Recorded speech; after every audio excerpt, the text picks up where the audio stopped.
tonight, Michael Eaton talking about let's talk interviewing, how to stand out and get that offer. I have noticed, Michael, I assume you have and others have too, the open to work banner on LinkedIn is way too prevalent. I have seen way too many people going, I just got laid off. I just got laid off. I just got laid off. I got laid off in February. So, I mean, I started a contract job in May, but I've been through that as well. So many people are looking for work. So I know a lot of people are excited for this talk. A quick shout out to my fellow improver and friend Corey Drew. Hi, Corey. Good to Yep. see you. I met Corey. Oh man, same kind of thing at a conferences years ago. I can't even tell you how long it's been. But I appreciate seeing fellow improver here and seeing Corey. So Yep. yeah, so I'm Mike. I work for Improving. We'll talk about that more toward the end. But I'm a principal consultant, and I would much rather be given this talk uh, in during better economic times. Um, I just gave this talk last week at my meetup here in Columbus, and our audience is a lot of developer boot camp graduates and current students. And it's hard. It's hard that they're just getting into this right now. I mean, the last couple of years have just been brutal for everybody. Um, I'm I don't know. It's depressing to get on LinkedIn and to see continually the laid off, laid off, laid off. Um, and many good friends have been through it. Um, my fingers are crossed. Um, things are good right now, so I won't jinx it too much. Um, but the thing is, what I really want to talk about here is almost no one enjoys interviewing. It's hard, it's uncomfortable, right? It's just all those things. But so I've been doing this professionally since the mid 90s, so about 30 years. Next year will be my 30th professional year. And over that time, not only have I interviewed a lot myself, I've also been on the other side and interviewed a lot of people. I have the privilege of doing a lot of mock interviews with the developer bootcamp students, but also for improving and then for previous employers. And I've seen people make a lot of mistakes. I've made a lot of mistakes. So this talk is really kind of based on all of that. And what I want to say is that if you take these tips, take any one of these and do it, you're going to stand out. Um, the average person that I've seen that I've interviewed make all sorts of mistakes. Some of it's nerves, some of there's various things, but I want to talk about how we can get through some of that. Um, but if you just do one of these, if you just do a couple of these, you're going to stand out. You're going to be above average. And I hate to say that because these things are not earth shattering, but you know, we'll get through it. And I'm happy to answer questions even as we go. But like I said, I do have I'm on the board for another conference, so we have a meeting tonight. So we'll see how this goes. Anyway, so interviewing is no one likes to do it. And now typically, if I'm in a room full of people, like at a conference, and I'm giving this talk, and I'll say no one likes it, there'll always be one person who's like, I do. Well, if there's any of you right now who are thinking, I love interviewing or I like it, you're an outlier. Most people do not because it's hard, it's uncomfortable, it's stressful. You're so I know things have changed, right? Many interviews now are done remotely. Um, I haven't been to like a face-to-face interview in a while, and I haven't done a face-to-face interview as an interviewer in a while. Most of them are virtual. Um, but typically, you're wearing clothes that you probably only wear in interviews, and you're standing in front of a whiteboard with sometimes with interviewers who are out to prove they're smarter than you are. Um, and so I don't want to say no one enjoys it, but it's hard. Um, and especially when you really need a job or looking for a role that you really want, it can be difficult. And interviews can range from really well done, really organized, really professional, to chaotic power plays from the people who claim they only hire the best. And those are not great. So we're going to talk about mistakes, some that I've made, some that I've seen candidates make routinely, and go from there. So the first one I want to start with is practice. And my slides are really simple. So if you're expecting more than single words on slides, this is what you're going to get. Anyway, so one of the things you can do is you can practice for an interview. I know it's hard, but if you can find a friend, a mentor, people at a local meetup to help you run through some of the areas you struggle with, it'll help. Now, when I say practice, that's going to be separated from the next one I'm going to talk about. But so the developer boot camp that I help do the mock interviews with, it's called Tech Elevator. And the students, about halfway through the course, they get to do mock interviews. And so they get this practice in. But most people, once they hit the job market, they're not practicing, right? It's like your practice is the interview. So you're doing multiple interviews. But then if you get somewhere, so I've been at Improving now for a couple of years, and the one of the benefits I've had is I've had to interview for clients. So I've been able to keep it up. But I've been at places, and I have friends who have been at the same company for, you know, 10, 12 years. And so you get out of that practice, and then they get laid off, or something happens and they have to start looking again. All of a sudden they're back to, I don't know how to do this, because it's not something most people do more than every few years. I would like to believe that now, but I know a lot of people are doing it more frequently than that. But find a way to practice. At my meetup last week when I did this, someone said, even if it's just turning your uh, camera on yourself, taking your phone, flipping it around, recording, and kind of walking through how you would answer some questions, I think is a good thing.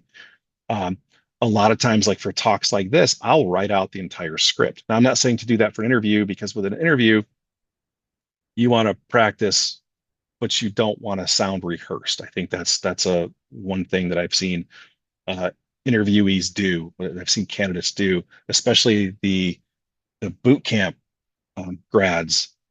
They and the nice thing when I do the mock interviews with them is that I can stop them during a question, and I can give them immediate feedback, which we don't obviously get at a normal interview. Most employers, when they're interviewing you, don't stop and go, "Oh, I just want to give you some feedback on how you answered that." I'm able to do that, and so I've had a lot of the boot camp students. They sound super rehearsed, especially with the "Tell me a little bit about yourself," and I stop them like, "Okay, that's great. You've got that down, but you sound rehearsed, and you want to sound a little more natural, a little more um, not as rehearsed. So practice, but don't necessarily sound like you've practiced. You want to just be natural, because you're talking about yourself, right? So, but there's practice and then there's preparation. Those are two different things. So practice is the act of going through the thing. Sit down with a friend and say, I struggle with the soft questions, right? The what's your biggest weakness? What's your biggest strength? Those types of questions. I struggle with those. Can we go through them? Can you ask them and I'll answer them and give me feedback? That to me is practice. Preparing is different. So preparing is doing some legwork. And the first and most obvious thing, in my opinion, is to do some research. Find out as much as you can about the company and the people interviewing you. I've interviewed candidates who have had no clue at all about the company they were interviewing for. Uh, and we've all heard the question at an interview. So why us? Right? So why improving? Why, whatever company? And I've had candidates tell me, well, all I know is what the recruiter told me when they messaged me on LinkedIn. And so that to me is one of those things that you're not earning points answering like that. Like I expect you as the candidate, if you want this job, you should know something about the company you're interviewing for. Um, and so when I'm talking about know the company, go to their website, right? Find out what they do. What products do they create? look at their leadership page, look for those people on LinkedIn, look at everything you can and take notes. Um, and especially if you're casting a wide net, like I think there's a lot of people who are in this position of I need to find something, so they're casting a wide net. They're not looking for the perfect thing, they're looking for a thing. So if you're doing that, then you need to keep things, you need to keep track of things. But find out, let's say if it's a product company, find out who their customers are. Do they sell to the general public, a more focused audience? Are they a public company? How's their stock doing? What the former employees say on Glassdoor. Now, keep in mind the thing with Glassdoor is that employers can purge the bad stuff that you write. I've seen that happen before. Not that I've ever left bad feedback on an employer, but they can clean that up. Um, but there's all sorts of things you can do. And the nice thing is with things like ChatGPT and Copilot, it makes pulling some of that information together a little bit easier. But you want to find out, you want to do as much prep as you can. If you have a job description, you can always, going back to the practice thing, take the job description, dump it in Copilot or ChatGPT and say, hey, given this job description, what are some things I should be digging into? What are some things? What are some possible questions they might ask? Don't do those types of things. Um, sorry, yeah, Daniel, I will answer that because we talked about that at. So I saw the chat thing blinking. We'll talk about that in a little bit, but do some prep, do some legwork. I've done this, and sometimes it's just in OneNote. I'm a big fan of LogSeq, which is like Obsidian. I'm a big fan of doing something like that. So keeping all my notes in one place, being able to link back and forth to things. Um, like I said, if the company has links that I can refer back to.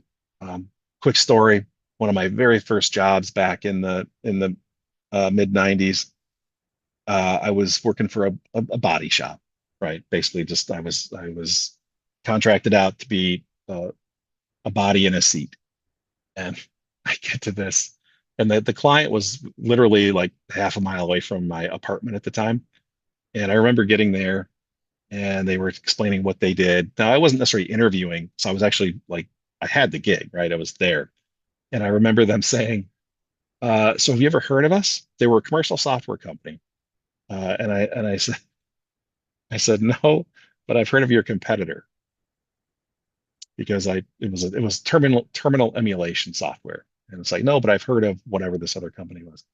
Um, so just that kind of answer is probably not the best, but at the same time, I didn't have resources that we have today to be able to do the research and go, who are they, what did they do, and those types of things. So part of that preparation is knowing who you're talking to. So once you have an idea about the company and you've created your OneNote tab or OneNote document for that company, um, and you found, maybe what you've done is you've gone into their leadership page and you've looked them up on LinkedIn. If you're talking to a recruiter, first thing I'll do with a recruiter is look them up on LinkedIn. If I get an interview, I'm looking at the meeting request, trying to figure out who's there. I'm looking them up on LinkedIn. And some things that I really want to know is, do we have any common connections? That's a great icebreaker. At least it has been for me.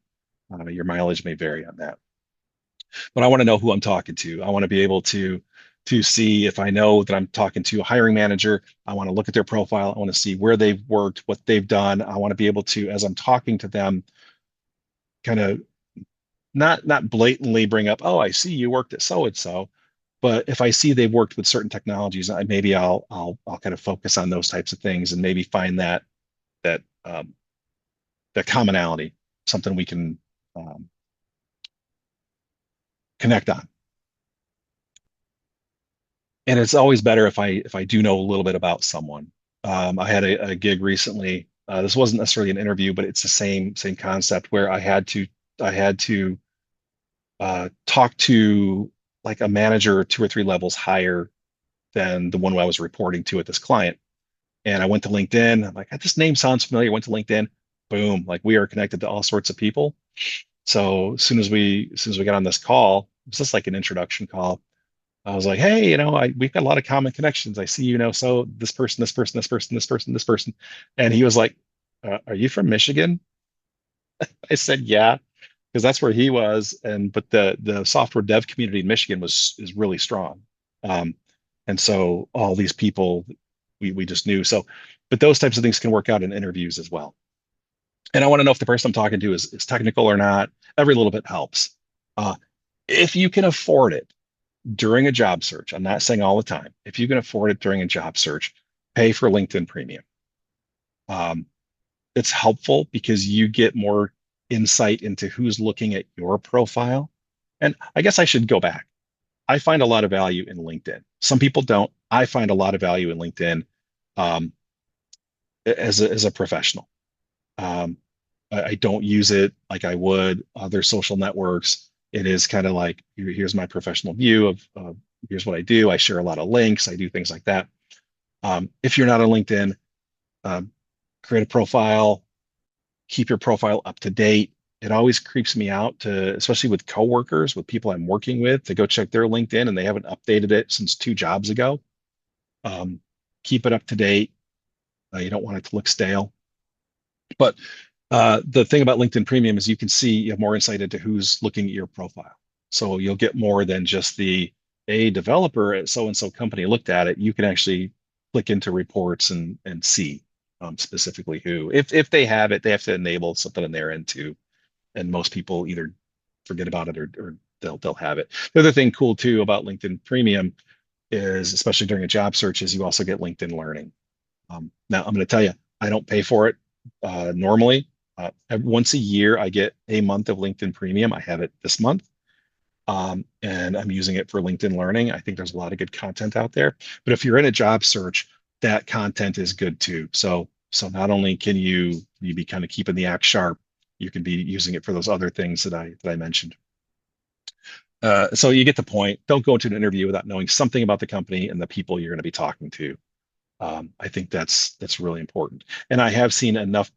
Well, so it's cool to me when I'm interviewing someone if they say, "Hey, I've read your blog or I've done something." So if they've done the research as an interviewer, that to me is a great thing. I want to know that they've done a little bit of research on me, or if they know something specifically about the company that I'm working for. I think that's fantastic. Especially if they talk about, "Oh, I saw you released so and so," or in the case of improving, "Hey, I see you just acquired, another company," that type of thing is good stuff in an interview. The hardest question for many people is tell me a little bit about yourself. Now, this question is not permission to talk about all of your obscure hobbies or where you were born or your strange taste in music. Sure, you can touch on it, but I as an interviewer, I don't care. Like I want to get to know you, sure. And if that helps, sure. Just watch the clock, make that a small part of your introduction. Don't ramble. I think that's the thing is people tend to ramble with this question. So this is meant to get a snapshot of who you are as a professional. Whatever you say should be consistent with what's on your resume or your LinkedIn profile. If I see a disconnect between the two, I start to wonder. Um, so I like to answer this in reverse chronological order, starting with my current job. So, for example, uh, I'm currently a principal consultant at Improving. I do these are the types of things I'm doing here. Prior to that, what did I do before that? I was a director of, I was an engineering manager. Sorry. I was an engineering manager at a small software company based in blah, blah, blah. And I was responsible for and do that. And then prior to that, I was, or was I before that? Oh, prior to that, sorry. Prior to that, I worked for um, I worked for Big Tobacco and I worked on these types of projects. And so I'll do that and I'll go back a little ways. I won't do obviously my whole resume. I'm not going back 30 years, but I'll hit the high points of maybe the last 3 or 4 jobs. If you feel yourself start to ramble, stop. Ask them, hey, So did that answer your question? Anything else I can add? Um, Less is better for this question. And typically, since this is the first question, it's going to set the tone for the interview. Be confident, make eye contact, all those things. I was talking to someone at my meetup last week about this, and people who do a lot of interviewing from the other side of the table, the people who are interviewing candidates, um, we know a lot in the first 5 minutes. I'm not going to say we've decided in the first 5 minutes, but the first 5 minutes make all the difference in the world. If you can come in and you can introduce yourself, even if it's on camera like this, if you can be confident, introduce yourself, um, talk about yourself without rambling, and do those things, then that's going to set a good tone for the rest of the interview. If you come in and you're like, "Hey, I'm Mike, I'm a developer," and stop, and I've heard things like that. Um, Again, people don't prepare. They don't think about what questions am I going to ask. Um, I've sat down and I've thought a lot about how I answer questions like, "What's your biggest failure?" All those, but we'll talk about that in a minute. So be confident, make eye contact, don't ramble. Be a storyteller. Um, there's a format. It's called the STAR format, where you give the situation, the task, the action, and the result. And this is a good way to tell any story. So, well, tell me about the most challenging project you've worked on in the last however many years, in the last year, right? And basically set up the situation. You tell them that the task you worked on or the thing that had to be done, what actions did you take, and then what was the result? And if you follow that pattern through all your stories, um, not only will you find yourself not rambling because you've given yourself an outline to follow, um, but it makes it easier for the interviewer to pick out the relevant pieces of information. Specifically, what actions did you take and what were the results? I think those are the big things that I listen for. Um, and so this needs practice as well. Um, unless you, and if it's a project that you were super passionate about, you worked on for a long time, you can just get up and talk about it. But if you want to talk about, so for example, like the most challenging project I've worked on was a few years ago, and but it was massive scale. It was all these things, and sometimes I have to kind of refresh my memory on what exactly I did, all those things, what the results were, what the impact was to the organization. So I practice these types of things, come up with your stories, and I tell people have more than one story. Um, so if you've ever interviewed with Microsoft, you go through what's called a loop, and it's like 4 or 5 interviews in a day, and it's with one person in each interview, no panel nonsense. Um, and so when you do something like that, you know, each interview has its own purpose. Each person has something specific they're looking for, but they're going to be looking. A lot of the questions may cross over, and so you have to decide: am I going to tell the same story to everybody, or for example, for successes, like I want to have multiple stories for successes, for cool things I've worked on, for those types of things. When it comes to failures, I want a couple, right? I don't want people to think I've only had one failure because I haven't. I mean, I've deleted data in production before. Yeah, I mean, you name it, I've done it over the last 30 years. But I don't want to necessarily belabor those or make it sound like it's a chain of failures. I want to say, here's the failure, here's what I learned from it, those types of things. But have more than one story. I think it's important because it's gonna make me as an interviewer become more invested in you if you're able to tell a compelling story about something you've worked on, 1 or 2 things you've worked on. I think it's important. But throughout all this, you can't blow smoke. You can't BS a good interviewer. One of 2 things are going to happen if you try to BS an interviewer. The first one is they're going to terminate the interview pretty quickly, and I'll tell you the flags to look for that. The other one is they'll dig in. And I've seen interviewers do this where if someone tries to blow some smoke and try to act like they've done something they haven't, and I've seen interviewers pick up on that, and then they start poking, they start digging in to that topic. And I watched candidates crumble because of that.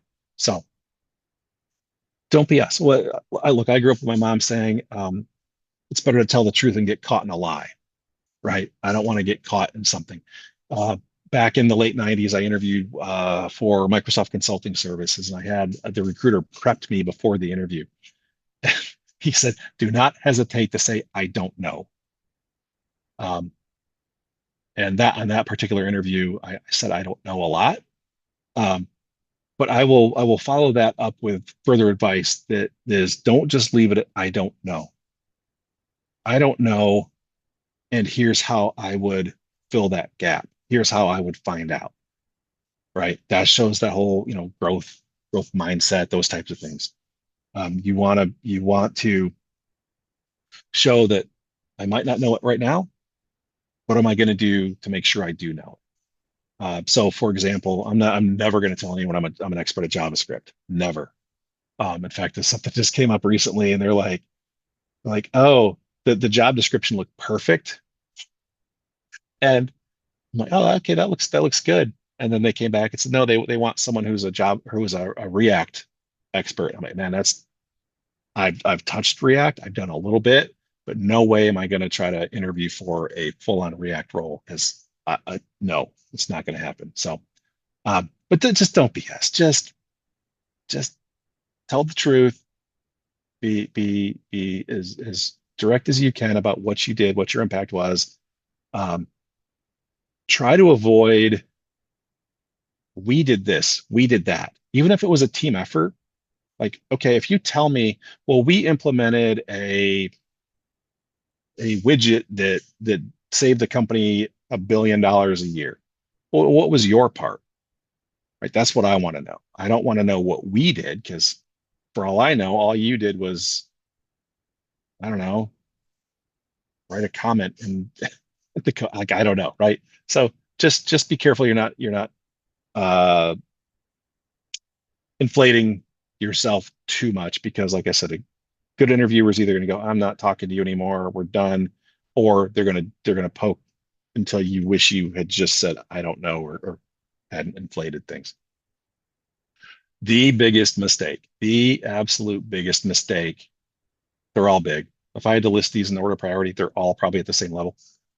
But this one's a big one.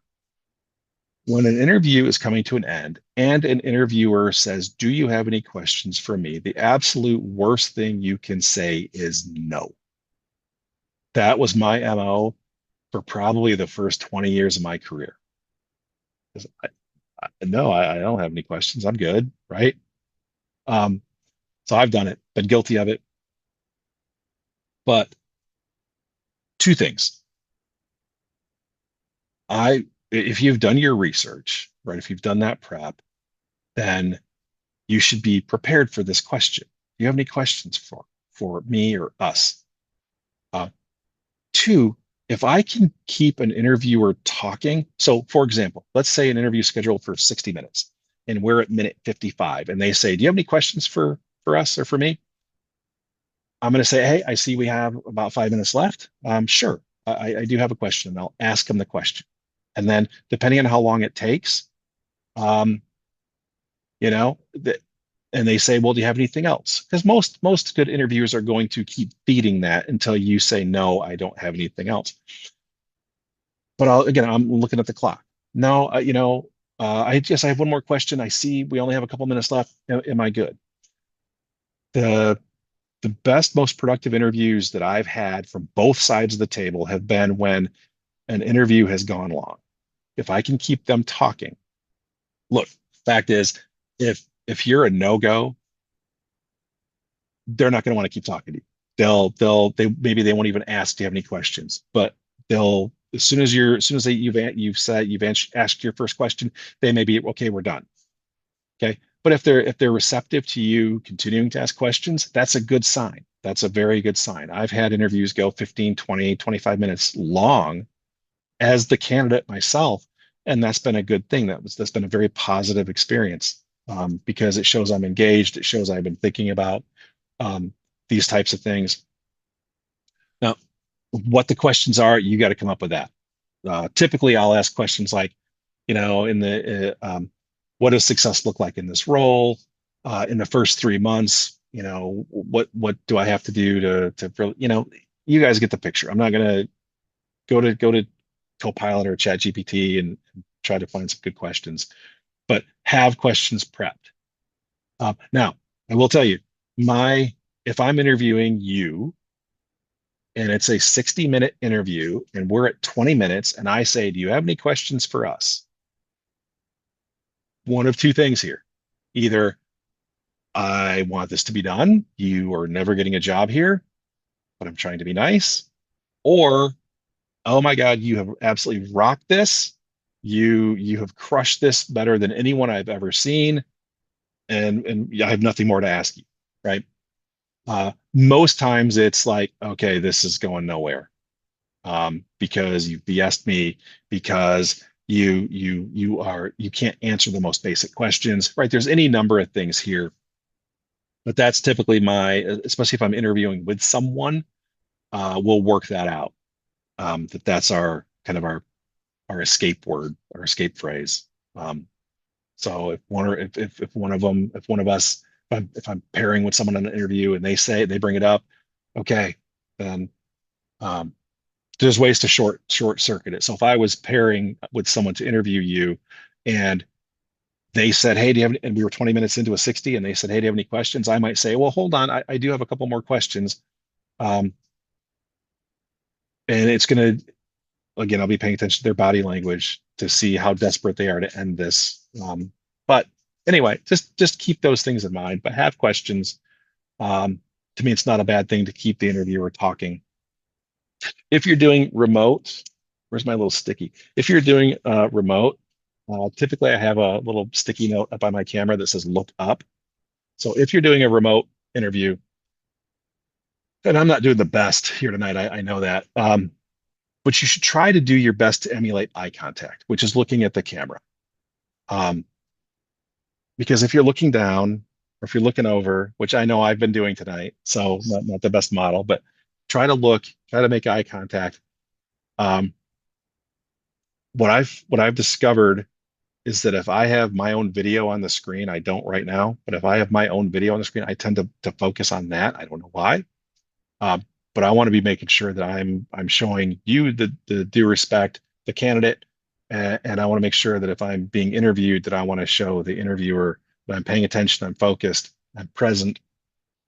So I have that little sticky note on my other webcam that says "Look here," just to give me a target to like, okay, I gotta not all the time. I'm not going to be uncomfortable about it, but to occasionally raise my eyes. Because if I was in the room with you, I would be making sure I was making eye contact. I wouldn't just be kind of staring down at the floor, those types of things. So, things to think about. Be mindful of the clock. This one is important for a few reasons. So, like I've got my phone next to me. In fact, I just tapped it to see what time it was, just so I can be mindful of the clock for this. Um, and I normally wear a watch. I'm not wearing one tonight. So if I'm in an interview, I may discreetly look down to see, okay, number one, if I'm being asked questions like, okay, I'm not taking too long, right? I haven't just burned 5 minutes rambling on about my obscure hobby. Um, but uh, as I'm answering questions, as we get toward the end, I want to make sure that not only do I leave myself time for them to ask me, do you have any questions for me? But that I'm making sure that uh, if we're getting close to the end or we're at the end, I want to be respectful of their time. I want them to be respectful of my time too. Um, but just be mindful of the clock. And if you can have something set up, like if you are doing it remotely, if you can have something set up to where you can just kind of glance down and go, okay, I just took 5 minutes answering that question, um, or so I can see what what minute they asked, do you have any questions for me? Um, and if it's 20 minutes in, I might be worried a little bit, but um, so things to think about, right? So, and you want to be, so all of this, right? The looking up, the be mindful of the clock. You got to be mindful of your body language too. Now, I don't know if anyone's noticed, it seems like ever since COVID, when we all came home to work, well, I was working remotely long before that, but a lot of us talk with our hands now. I noticed I've been doing it a lot tonight, but you want to be mindful of your body language um, when you're on camera, especially. I feel like if you were in the room, I would be doing the same thing. Um, but I feel like there's one that I missed, but we got a couple more coming up here. But be mindful of the clock, especially as it's coming down to the end. One good question you can ask is, okay, what are the next steps? Now, if a good interviewer will beat you to that and say, hey, so just as we're wrapping up here, I want to tell you what the next steps are. The recruiter is going to reach out to you in a day or two and blah, blah, blah, right? That kind of thing. But if they don't ask that, you're more than, you should ask. So what are the next steps? I will say, I want to jump back to the have questions. For the love of everything that's good. If you're in a technical interview or you're in an interview with a hiring manager or that, don't ask them what the vacation policy is. Don't ask them what the salary is. Don't ask them what the benefits are like. That's the wrong interview. Talk to the recruiter about those things because 9 times out of 10, the hiring manager probably doesn't even know what the offer is, or they might have like this big range. Um, but they're not going to want to answer those questions. So when it comes time to ask questions, don't ask those. Don't ask those. Um, you can ask me why I enjoy working there, those types of things, but don't ask me about uh and the other one too, which is always weird, is dirty little secret. A lot of companies, if there's an interview scheduled, um, there's a good chance that the people who are interviewing you were just handed your resume 2 minutes beforehand because they're scrambling. Oh my God, Sean's coming in for an interview. We need someone to interview him. Do you have time? Do you have time? Sure, here's the resume. That happens more often than you would care to know. And a lot of times, the people who are interviewing you may not be on the team you're going to be working for. So one of the questions that I've heard a lot is, you tell me what I'm going to be working on. Honestly, I don't know. I mean, if you happen to get the hiring manager or someone on the team that you're going to be working on, cool, ask away. Um, but there's a good chance that the people interviewing you aren't even going to be, they're going to be working on different stuff. But that's a question I've heard a lot is, what am I going to be working on? And a good chance, I don't know. Um, just something to think about. Again, the whole what's next thing.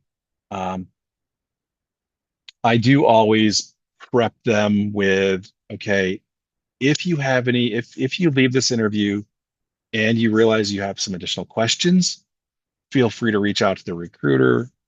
They can forward them on to me. Um, as a candidate, uh, it's kind of weird to email your interviewers directly afterwards. Sometimes it happens, but most times you're buffered from that. Um, but that does lead into this. I recommend you follow up, and by this, so what I tend to do is I will email the recruiter immediately after or very shortly after and say, hey, could you let the team know I really enjoyed the interview? Blah, blah, blah, that kind of thing. I just like to be polite and let them know that, hey, I'm here. If they realize they have more questions for me, feel free to let me know. I'm happy to answer additional questions that the team might have. Um, but follow up. Don't just do the interview and wipe your hands and say, I'm done. They'll get with me when they get with me. I don't need to thank them. You should do those things. Again, this is that you want to be better than the average candidate, and the average candidate isn't following up. The average candidate, uh, they're not asking questions. The average candidate is rambling. They're not using the star format. They're not telling stories. So just think about those things. Those are the things that are going to make me as a interviewer say, "Oh, wow, yeah, that was a great question," or you've done some good work. Or if I get that thank you email, that's that's icing on the cake. That's fantastic, right? Because in the end, when I have to shuffle through 10 interviews and figure out, okay, of those 10, which one made the cut. Now, I haven't interviewed 10 people for a role in a long time, but sometimes it's going to be two or three. But still, you want to be able to, look them over, and you want to weigh them equally in terms of their answers. And this is something that I give another talk on how we can be better interviewers. And one of the things I recommend is ask the same questions across your candidates. They don't have to be identical, but get the gist. So you're comparing apples to apples, not apples to oranges. So, um, just lost my train of thought.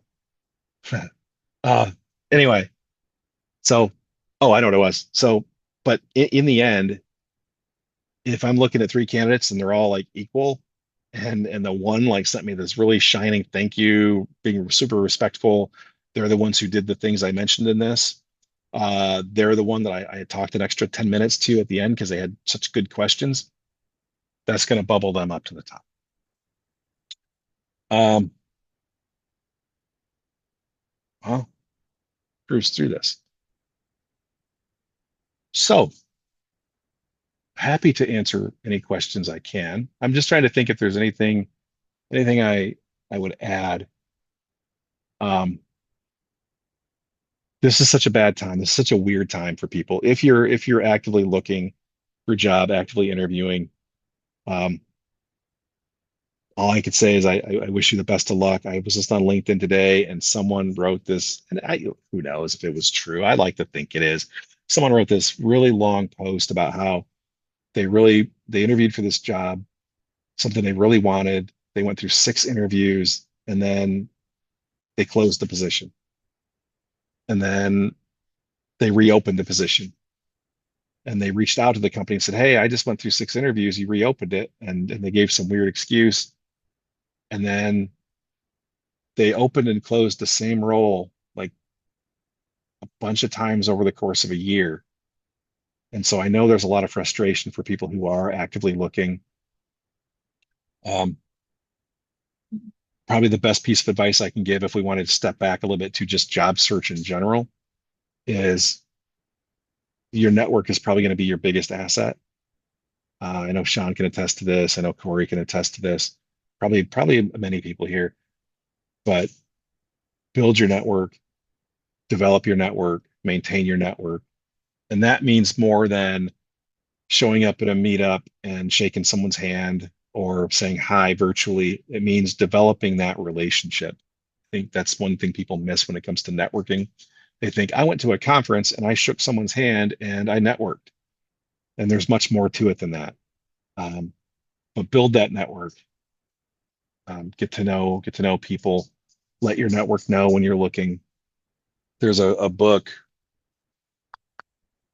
It was on my desk. It's called Never Search Alone, um, which is a good read on the job search process and again how you shouldn't search alone. You should have a job search council is what they call it, um, of people who are kind of looking for the same types of jobs, so you can kind of crowdsource it and share your experiences and practice, do all those things. Um, but those are things that you should do. Let me find you guys again. Here we go. So, what did I miss in chat? Oh, I know what it was. The one that asked about. Let me get that one first. Yeah, I think it was about The Chat chat, GPT. How yeah, would could you ChatGPT? leverage? Go for it. Yeah, so you can just prompt it with, I'm interviewing for let's say a .NET position. I'm interviewing for a .NET position. I'm a junior developer with this much experience. Um, what are some questions that an interviewer might ask? You can have them feed you one at a time type of thing, or you can just have it dump them out. All sorts of things you can do. You can dump in a job description and say, given this job description, what types of things should I focus on? What types of questions might I be asked? Um, I think that it could be definitely useful for that. We did talk the other night about, could it really act as a mock interviewer? And I think with the properly written prompts, it could. I'm not the best at prompts. I did ask the guy who brought this up at my meetup last week. His name is Matt Eland. He's does a lot with AI. And I asked him to share a prompt in my Discord, and I haven't looked, but if he does, I'll share it because I asked him specifically, could you form a prompt or two that we could use as people in job search interview prep? So I think there are all sorts of ways it could be used. Um, yeah, Sean, that's a good point. Know your resume. I mean, you heard me. I struggled a little bit with what was my last job. The last few years, I think for a lot of us have been churn, right? Like I think the days of working the same place for 20 years are gone. I think the days of working for a company for 5 years are for a lot of people are gone, right? There's just a lot of churn. And so when I look back over since 2019, it's been I worked for one company that was awesome, just amazing, working on a cool commercial product. And then COVID. This was the end of March of 2020, right as we were hearing whispers of COVID, that kind of thing. Uh, we started hearing rumblings of they're going to furlough people, and then it was like the second week of April, they furloughed half the company, and that's unexpected. Um, but there's just been a lot of churn. But yeah, know your resume. I say that one because having interviewed several people, there was one guy that I was asking about projects that he had done mentioned on his resume, and he came across as if he didn't remember didn't know what I was talking about. And my thought is, if you're an instrumental part of a solution, that's something you worked on, and it was important enough to put on your resume, you should be able to talk to it. Even if you forgot about it and you had to remember, you go like, well, maybe you read your own resume an hour before the actual interview to prep for it, which I think you got to do a week before and time multiple times before and be able to speak on those kind of projects. And I was the guy that said, okay, well, you said you did this. Tell me more about that. I'm curious how you solved it. I want to know what your thinking process was. And it wasn't, I gave them an opportunity to put themselves on a pedestal and shine. And a lot of them were, I don't remember. I just recently that happened to me. So I had a internal lead improving. I had a salesperson say, "Hey, we see you're skilled in this thing. It's on your profile, right?" And I'm like, "Okay, what profile are you talking about?" And they sent me this link, and it was a uh, aggregation of my internal improving profile, my resume, and my LinkedIn. And lo and behold, this there was a bullet point on there, but it was pulled from my resume of this specific technology, and I'm like, "Oh, I forgot that was on there." Um, But yeah, one of those things. The how did you conquer the challenge, and what lessons did you learn? I think are big. Now, there you gotta remember there are a couple of different classes of questions, right? There are the behavioral, and then there's the technical. Um, and I think we'd all prefer if we just got technical questions. I'd be happy if all I got were tech questions because sometimes those soft and fuzzy ones are the hardest to answer, and those are the ones you find yourself fumbling over. Um, but be prepared for those and the what lessons did you learn that's killer if you have a good answer, especially if you're giving it what was your biggest failure, and what lessons did you learn? If you can nail that, if you have a good solid story, that's that's great for everybody. Um, yeah, and that's so the make sure you update your chosen stories so they're not too old. Absolutely. Although some stories are timeless, deleting production data out of with a customer looking over your shoulder, that's timeless. Um, and I don't tell that one anymore because that was 25 years ago, but that is one that's and the good thing about stories like that, especially at this stage of my career, is a lot of people will be like, "Oh yeah, you too." And so it's a good bonding moment in an interview. Um,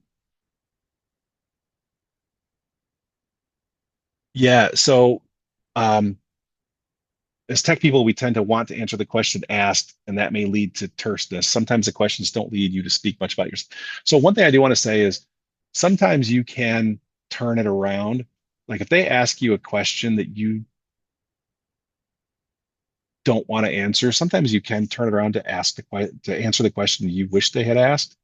Um, but yeah, no, I agree that sometimes as especially as tech people, especially as developers, I'll get even more specific, as developers, we tend to speak geek. We tend to be to not necessarily have the and this is I'm stereotyping a little bit here, but tend to maybe not have the people skills that um, we should. So sometimes that leads to, very terse technical answers. Um, and I like that we is easy, I is the hard one. That's good. I like that quote, Andrew. Um, is it okay to ask some version of what made you choose to interview me? Ooh, I'm going to divert just for a second. So I have a question for you all. So I journal a lot, and I specifically have a developer journal. And um, this is like day-to-day stuff. So I don't forget. So, hey, I was working or I solved this hard problem, whatever, those types of things. I had someone ask me once, like, why do we go into interviews and expect people to remember the most obscure things, right? Um, and someone said, what would you do if I walked into an interview and I brought a notebook with me that had notes of all the projects I've worked on over the years?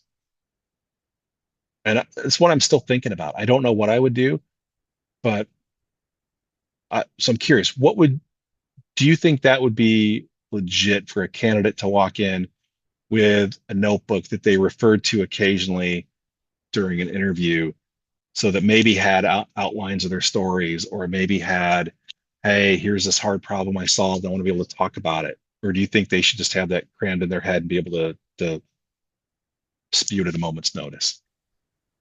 I think Any we should thoughts on put that? stuff framed in our head that that's something that would be a good thing, because it shows sort of the organization skills too. If you don't have to refer to something, if you can just, No, if you bring like if you got a notebook and you oh, where you've documented all this stuff, that shows something about your mm, skills like that with okay, documentation, organization. Because okay. we like in my opinion, I keep enough stuff crammed in my head as it is. So if Well, I'm not good enough to write stuff down like that, I'm not that I, disciplined. I always think about the third Indiana Jones movie, where if you guys have seen it or not, my wife keeps telling me this is one of those dated references that a lot of people maybe have not seen it. But there was a point which uh, Indiana Jones was talking to his dad and said, "What you don't remember?" And his dad said, "I wrote it down so I wouldn't have to remember." And that's why I started doing it, is because the one of the problems we have is that we get pulled in so many different directions every day that or I might be working on something really hard and then I go on vacation, right? I want to know where I pick up when I come back. Or if I did something really cool and novel, I kind of want to have that somewhere. Now I'm showing you, I tend to do paper and pen, but a lot of this is making its way into Obsidian, so not Obsidian, LogSeq, so I can search and index and stuff like that. Um, which I couldn't take with me. So that's one of those things. Um, I think the question, what made you choose to interview me? Myself, I would enjoy that question. I, I don't know that all interviewers would, oops, but I don't think there's anything wrong with that question. Um, but I would not lead with that. I would make sure I had good rapport with the interviewer. I would make sure that things were going smoothly, um, you know, before I would pull a question out like that.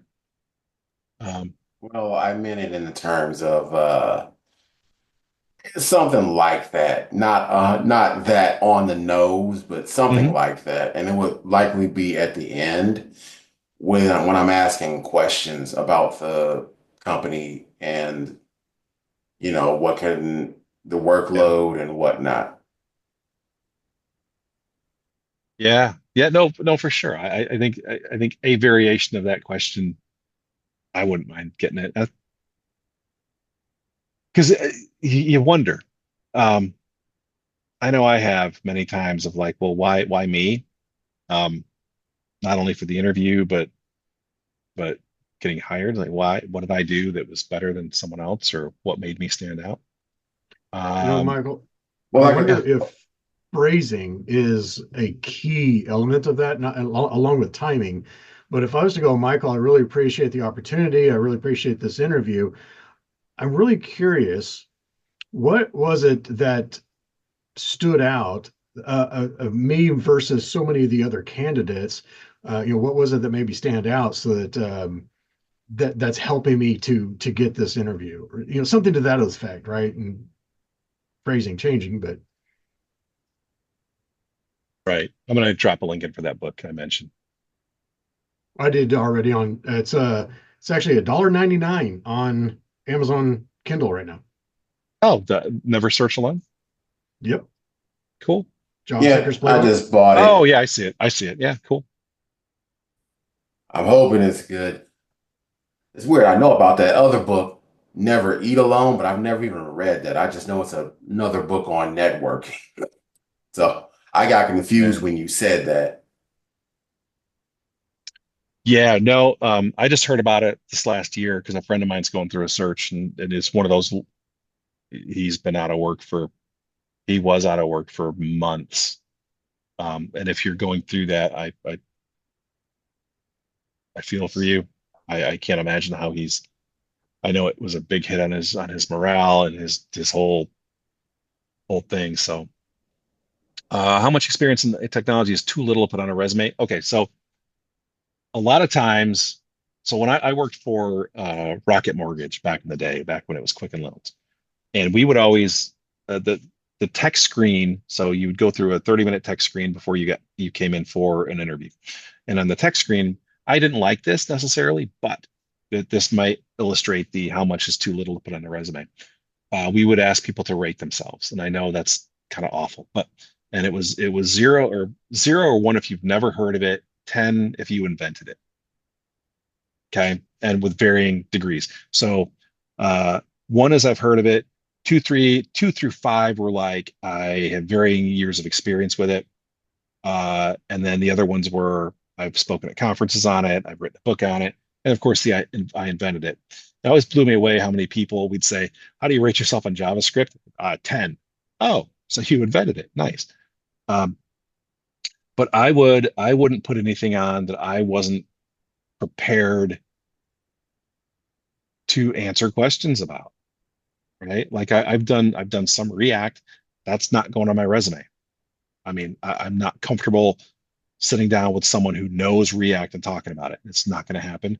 No, C sharp, things like that. I'm absolutely good with it. Um, but so if you made updates to Python for 3 months, never used it before, um,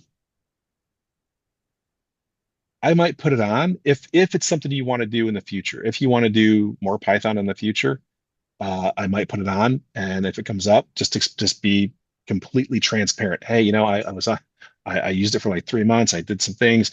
I enjoyed working with Python. Um, you know, I personally don't understand the significant white space thing, but to each his own. Um, but yeah, I would, if you're comfortable talking about it, I would put it on. If you're not, then don't. And again, it's one of those things too. If it's what was this last thing? There's some technology that I just had to touch. I forget what it was, but it's like that's never going on my resume because I never want to do it again. Um, because typically what'll happen is you'll put that obscure technology on your resume and all of a sudden it's lighting everything up. And like I don't want to do like in the late 90s, it was Power Builder. I did Power Builder one time and never wanted to touch it again. Um, For me, it's so VBA. yeah. Yeah, yeah.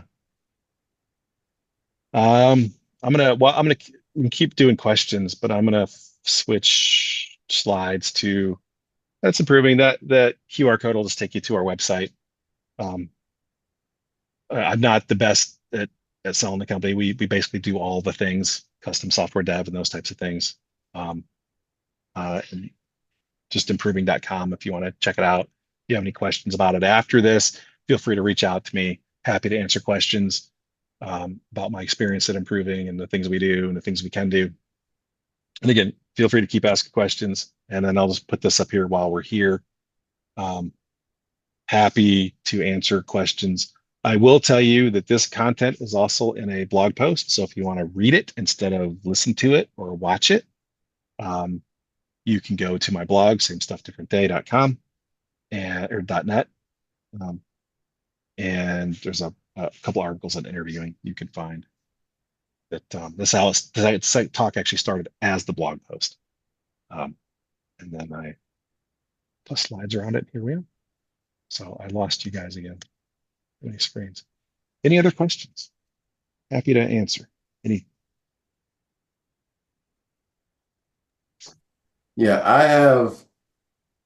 I have one. Um,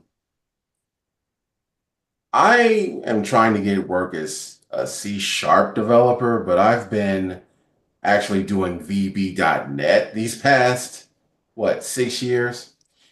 And the last job I had with C# was even before that, it was as a web developer for a small company, but I'm Mhm. trying to get back in. So it would seem in theory that it's still .net and Right. I can still apply for those positions, but is there anything I can do to, you know, somehow prove to an employer that, I can do C#? Because that job was Yes. literally 7 years ago. Yeah. So this is one of those interesting ones. So I would definitely spin myself as a .NET dev, not just a VB dev or VB.NET dev. Um, but that's how I would do it. The other thing Oh, you I'm can not. do, well, and this comes down to something that this is not advice that I like, but I think in some cases I think it's good advice. And I would say write some C# and get it up on GitHub. Write some blog posts with some C# in it, right? Like I will argue for against people who say, oh, everyone should have GitHub and show lots of contributions and stuff on GitHub. A lot of employers don't care. I asked a bunch of my friends who are interviewing and who are hiring managers, and they're like, we don't care. Like, sure, if they have GitHub, yeah, there's plus, but it's not a deal breaker one way or the other. If you're new to this industry and you want to get some exposure, get some stuff on GitHub, write some blog posts.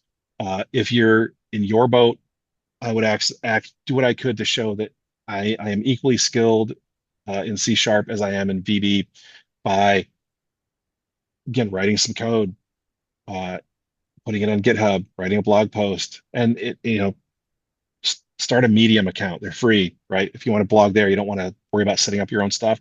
Do that. Just go to dev.to and post things there. Just post some things about C# on LinkedIn. Do anything that you can to get yourself out there to show that, hey, I can do this. And I wouldn't, yeah, man. It's funny. This isn't meant as a criticism, but I did wonder like how many people are still doing VB.net because it really does. I Can don't I hear stop? about any jobs. Hey, Michael. I have Yeah. the same question because this is actually the second time I've heard today that someone was doing VB.net, and I actually thought it was deprecated. Is it still I did, alive? I did too. Like, It is this is the second time deprecated. in one day. Second, like today, someone announced that they're doing VB.net at a client, and It I Hmm. I was like, is that a typo? So is it still no, it's supported? still around. It is deprecated, but it is Okay. still around. I Huh. mean, just like there's still people doing wind forms and COBOL, right? Things like that. So it's going to be around a while. It's going to be slightly supported, but it's not getting the enhancements that C# is. So they're not Okay. porting those I by thought that language. I thought it was out of support like years ago, It but um I don't know. it might be on like security type things. I don't know officially, but it might be something in that regard. But yeah, Articles from 2023, but yeah, but I guess to get back to his question, I mean, that's what do you guys think? I mean, what else can you think of for someone who's been doing VB.net for the past several years who wants to do C#, who wants to be able to say, hey, I can do this. so I'll provide something right quick. Corey, Yeah. I'm willing to bet that when you got married, you interviewed your photographer and you looked at example work, and you kind of see where I'm going with this. You looked at the portfolio of what the Yeah. photographer's work was, and you saw the kind of quality, the attention to detail that they do, things like that, right? Mhm. I think we need to be kind of in the same regard held to that same kind of that same standard where if we're going to sell ourselves, we need to have a portfolio. And one way of doing that is a GitHub repository or a blog post or our resume, things like that. But anything that helps as a portfolio that helps show what we can do, even if it's in a different language. This is how I solve problems, right? Something to that effect. That's been my answer for a couple of questions that I've had over the last few years on this kind of related things. Yeah. Well, And and so to the person that's well, asking about VB.net, I wasn't trying to be disrespectful at all. I was just surprised because that was twice in one day and I haven't heard about it in years.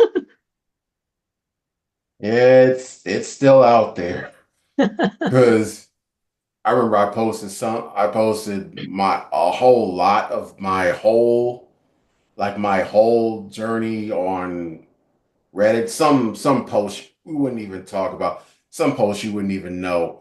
And they were surprised too. Like, oh, it's good luck, but it's gonna be a little tough because VB.net is Yeah. deprecated or whatever. There was some slight talk about moving over to C# while I was there at the last company, but I was let go before that happened. I mean, they hadn't even started doing it, so who knows? They could still be on VB.net by this time next year. But, you know, I it seemed like it was just like someone says in the chat right now, Aaron Thompson, he said VB or C# is syntactical sugar on top of the .NET framework. Now, it really seemed like that because what I remember of C#, it wasn't that different from what I was doing in VB.net. It was just, the words on how you declare variables were kind of different, but it really felt like it was the same. It's just different words around the variables. But VB.net I just don't, just is more verbose, right? It just takes more characters to do the yeah, same thing, right? the same thing. Yeah. Yeah. It does take more to do the same thing, but overall, it seems like they did the same stuff. It's just a lot more verbose. And yeah, I mean, I'm getting back into C# for a reason. But Yeah. So one thing I do want to mention, and this, we talk about side projects, we talk about GitHub, we talk about all this stuff, and I know some people insist that everyone do this, and the position I've taken recently has been, it's great if you're in a position to do those things, but depending on the stage of your life, what's going on, you may not have time, right? Maybe you're working all day, you got to come home to family with kids and sports and all this other stuff. And so I try not to stress too much to people that you have to. Say no, if you've got the time and the energy, do it, but don't, you know, don't go too far if you don't have the energy to put into it. Um, I'm in a good and space where I do have the time, just thinking yeah, of what to do because I don't know what registers as a good portfolio piece because I do have years of experience, but I don't know what a good piece would be to show that off. well, that's again the guy hit Copilot, right? And say, I'm trying to come up with ideas for a sample .NET project. What ideas do you have? I mean, to-do list, right? There's all sorts of things like that. What I would say, if you really want to show off, I would do something that made use of some third-party APIs, that did things like that, just to show that, it's not just I'm writing some things to print to the screen. I'm actually going out to a real service, fetching data, show those types of things. And don't think of the project as something that has to be brand new to the world. You're not trying to create a brand new Yeah. product. You're trying to show how you code, how you solve problems. And so, but also take something else you're interested in. Maybe you're interested in cooking or culinary type things, right? So what kind of things can you blend together? Maybe it's a recipe management system, something to that effect, right? Just something that doesn't have to be brand new, but you wrote it, it's yours, something you enjoy using and have been kind of evolving over time as you have enjoyed it. And then it becomes something your labor of love that you like to show off. Sure. Yeah, that's a good idea because I was thinking, oh, it has to be if not just a basic to-do list, but still it has to be something new, like because something that you couldn't get from just following a course on YouTube, basically. That's kind of my thinking on it. And I was only thinking of it in terms of I have to do something completely unique, but maybe what you just said is a better way to approach it. I like to there's a great book out there by a guy named Brian Hogan called Exercises for Programmers. And I like doing stuff like that. I just think it's just fun little, like it could be Is as that detailed as you BP want it. Hogan? Is that BP Hogan on Twitter? Yeah. I didn't know Yeah. he wrote a book. Yeah. He's written a few for Oh, Pragmatic Press. Um, serious. but like the last couple of years for the C Sharp and .NET Advent blog posts I've picked exercises out of his book to do stuff Right. like calculate heart rate or list all the people who are currently in space. Those types of things have been kind of fun. But um, Ah, yeah, so there's definitely places out there. The other thing you could do too, and here's what I would suggest, is if you have the time, join. So there's a Discord server that a friend of mine runs called Dev Chatter. I can drop a link into it. But it's just a community of people who it's relatively active. There's some people in there who are happy to answer questions, but it's just a good place to drop ideas and hey, I'm trying to do this, or again, just get hooked up with the community that you want to hang out with and do stuff. Let me find Dev Chatter. It's a great community. Invite people. I Hold on. Let me get a link that doesn't expire since this will be on video. Copy. Yeah. I do have another question, but that can come much later after everyone's asked theirs. Probably Yeah. after the official chat.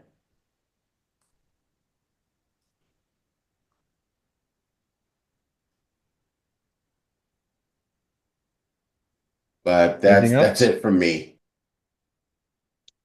Well, those are good questions, right? And it's getting other people to think as well. And you're not alone, right? As and I've been asked those kind of questions and variants of that for the last several years is, well, if I'm new to something, how can I stand out? Show off a project, create something that you enjoy doing. And Like I know a guy that he's got quite a game collection, and he's got all these games and discs and movies and stuff. So part of the program that he made was to keeping track of it. It was like, well, that's been done over and over. He goes, yes, but I have a barcode scanner, and I incorporated the barcode scanner, so I don't have to type anything in. I scan the UPC code, and that helps enter it in. And I just enter it in if I have quantity one, two, or something like to that effect, or maybe it's new, or maybe it's scratched, or something to that effect. And or maybe he added like, well, how much did he enjoy it last time you watched it? Those kinds of things. And so it helped him out just at a personal level, and playing in various programming realms to do it.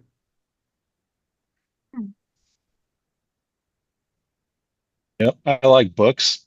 I like to read. And so there's a openlibrary.org, which has APIs to basically look up any book that's out there. And so I wrote this whole thing where I could import my books. I was using Goodreads, but I'm trying not to because it's tied to Amazon. And so, but it was a good site. They have APIs, but you can also download the data. You have a lot of space and have it all locally, which I think is kind of cool. But I built this little sample system that was all Dockerized and everything, and there was a queue involved. It was just that kind of stuff where you can play and do some silly things.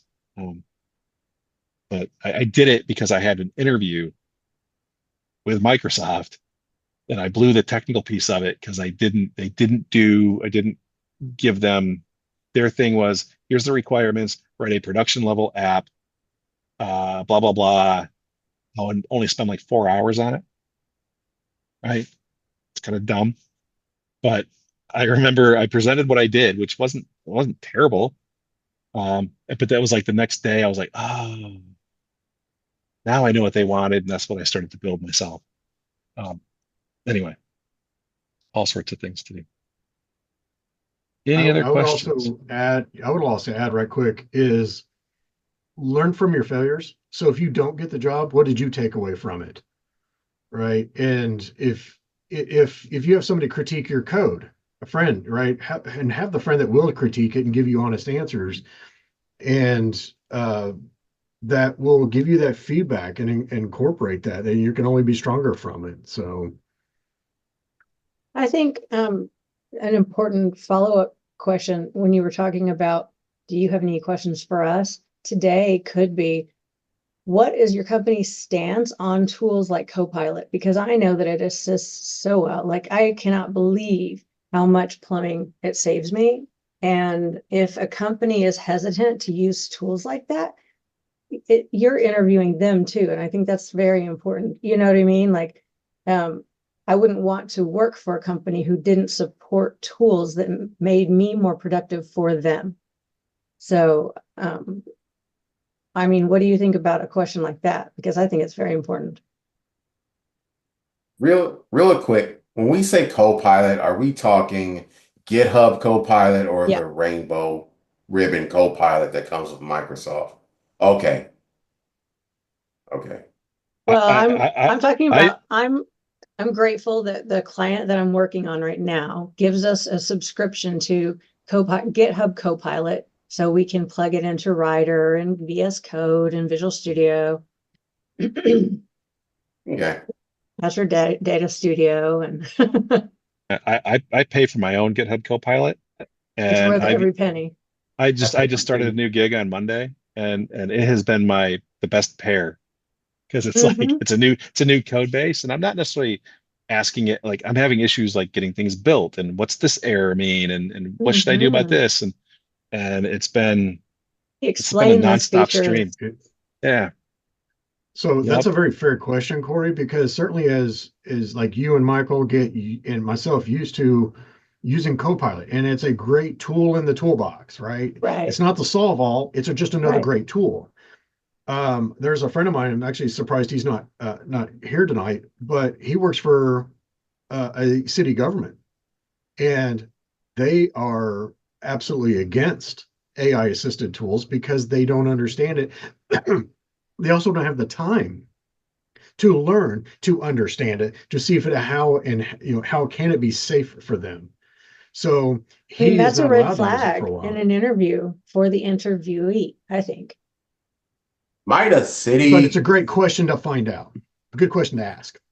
yeah, might a city job be more apprehensive about it due to security concerns or something? Yep. Uh, I think okay. I think it's still so new, so relatively new that some people are just they just don't know, right? And I've been spending a lot of time recently. I told you I have my LinkedIn Learning for the month, and all I've been watching are Gen AI stuff, ethics and security and things like that. Just because that way I can be prepared on the other side to fend those questions off. And but I do think it's, and I'm honestly a little resistant to it, to all of it, only because like as a writer myself, like I get concerned of like where the training data came from and that kind of stuff. But when it comes to doing the way I'm doing it, pairing, I'm not having it generate content that I'm going to use or code that I'm going to use or any of that. Um, I'm using it to answer questions, which maybe that's a slippery slope, but um, I can see where people are concerned. The last project I was on, which ended last week, um, the group I was working with, it was funny. I was like, "Well, can't we just ask Copilot?" Nope, not allowed. So I would rotate my chair over to a machine I wasn't sharing, and I would ask Copilot. It's like I'm not gonna not use it. That's silly, but It's wasteful not to use a tool that it makes you better, faster. Is kind of late to ask as I'm already paying for it, but is ChatGPT worth it versus Copilot, or is it They're both fantastic, but I like Copilot because it plugs into your IDE. I use both. okay? I I pay use for both. Copilot. I don't pay for ChatGPT, but you can ask them both the same question and get a different answer, and it may give you a different perspective on it. Because I've had things that I've been working with Copilot that I just cannot figure out. I cannot get to work. I'm like, well, let me go ask ChatGPT, and ChatGPT is like, oh yeah, do it. I'm like, well, why couldn't Copilot say you're being stupid and do it this way? Because that's what I was doing. And ChatGPT with no, history on that at all, whereas Copilot has the whole chat history that we've had, the context, and maybe it's because Copilot sometimes gets lost with the context, and ChatGPT is like a fresh thing like that you're trying to do, or vice versa. Okay.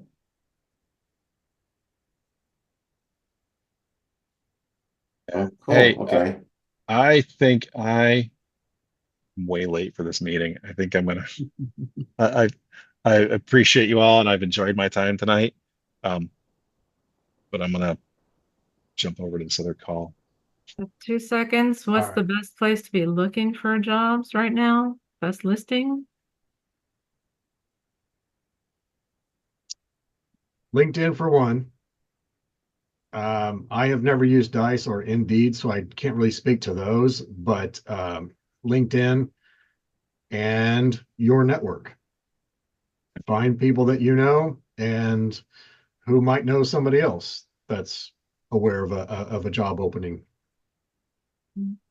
Thank you. And I did share on this last slide a GitHub repository that I maintain for job search resources. I accept pull requests. So if you find anything broken, let me know. If you see anything you want to add, um, feel free to let me know or submit a PR. Um, but this is Okay. one of those things where I was going through the process a couple years ago of looking for a new job. I was collecting all of these resources for interview prep and all this, and I was sharing them privately in a Slack channel with some friends. And I realized, okay, I should probably share this to a bigger audience. Um, yeah, I think keeping your eyes and ears open on LinkedIn is probably your best bet, and your network. Probably network first, and then that. I don't know if there's any good, and even the problem with LinkedIn is there's a lot of fake ads out there. I read about these things all the time where people aren't really hiring, but they show these positions that are open. So I don't know how prevalent that is, but from what I've seen, it looks to Constantly, be. almost every day, they're sending me emails of supposedly, what's coming in for the job search, and the companies aren't real, Yeah. or they're I will say, imitation. make sure you have recruiters in your network. Like I used to shut down every single recruiter contact I got on LinkedIn, and I don't do that anymore. And I used to when I would get the whatever the mail is on LinkedIn, I would get that from recruiters. I used to just ignore it, and now I tend to give them a respectful reply back. Hey, I'm not really interested in looking right now. Thanks for I do things like that just because you never know. One of those might turn out to be helpful. But well, all I could say before I leave for the evening is anyone who's looking, I wish you the best of luck. Thank you. Thank you. And feel free to reach out to me. Feel free to reach out, connect on LinkedIn with me as well. I'm more than happy. Just in your request, just say, hey, I was in the meetup tonight, just so I can keep the two connected. Um, and other than that, I hope everyone enjoys the upcoming holidays. And Sean, thanks for the invite tonight. Corey, it was good to see you. Great to see you, Michael. Yeah. All right. Thanks, everyone.